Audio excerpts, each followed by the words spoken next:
நான் உங்கள் ஸ்ப்ரைடி. இந்த வீடியோ தொடர்ந்து பார்க்குறீங்கன்னா என் வீடியோவை தொடர்ந்து பார்க்குறீங்கன்னா உங்களுக்கு நல்லா தெரியும். வெயிட் லிஃப்டிங் ஒரு சீரீஸ் போயின்ட்டுருக்குன்னு. அந்த சீரீஸில் ஒரு சின்ன கண்டம் இப்போ இல்லை, அது இந்த மந்த்து ஃபுல்லாக தான் வந்துன்னு தான் இருக்குது. அதில் இந்த 2 நாள் உடம்பு பயங்கரமாக சரியில்லை. ஒரே தலை பாரம், இந்த நடக்க முடில, ஏஞ்சிக்க முடில, ஒரே தூக்கமாக இப்போ கூட தெரியும் கண்ணில். ஒரு மாதிரி போதையில் இருக்க மாதிரி. என்ன ஒன்றுனா, இந்த வெயிட் லிஃப்டிங் வந்து 15 நாளுக்குள்ளே முடிச்சிடலான்னு பார்த்தேன். நடுவில் சிக்கு வந்துடுது, இல்லை ஏதாச்சும் வேலை வந்துடுது. இந்த மாதிரி ஆயின்ட்டுருக்கு.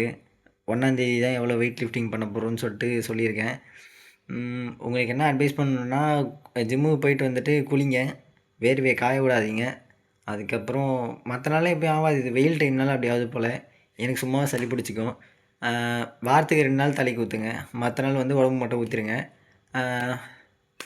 தலையை தோட்டுங்க, அவ்வளோதான் சொல்ல முடியும். பேச முடியல, சரி ஓகேன்னு சொல்லிட்டு நானே 2 நாள் வீடியோ போடல. சரி ஓகே, நீங்கள் எப்படியாச்சும் போட்டுடணும், சும்மா உட்காந்தாச்சும் போட்டுடலாம்னு சொல்லிட்டு தான் ஒரு மாதிரி உட்காந்து போட்டுருக்கேன். சரி, இது வரைக்கும் வீடியோ பார்த்தவங்களுக்கும் நன்றி. நாளைக்கு வீடியோ வரும். உடம்பு சரியானால் ஜிம்முக்கு போவேன், அப்படிலாம் வீட்லேயே சின்ன சின்ன ட்ரைனிங். உடம்பு சரியில்லைன்னா ஜிம்முக்கு போகக்கூடாது. எல்லாம் அந்த வியாதி வந்து மற்றவங்களுக்கு பரவிடும். சரியாச்சுன்னா போயிடுவேன். இப்போ ஓரளவுக்கு ஓகே ஈவினிங்லேருந்து, அதனால தான் வீடியோ எடுக்கிறேன். இல்லைனா 2 நாள் படுத்துன்னு தான் இருந்தேன். ஓகே, நன்றி, பாய்.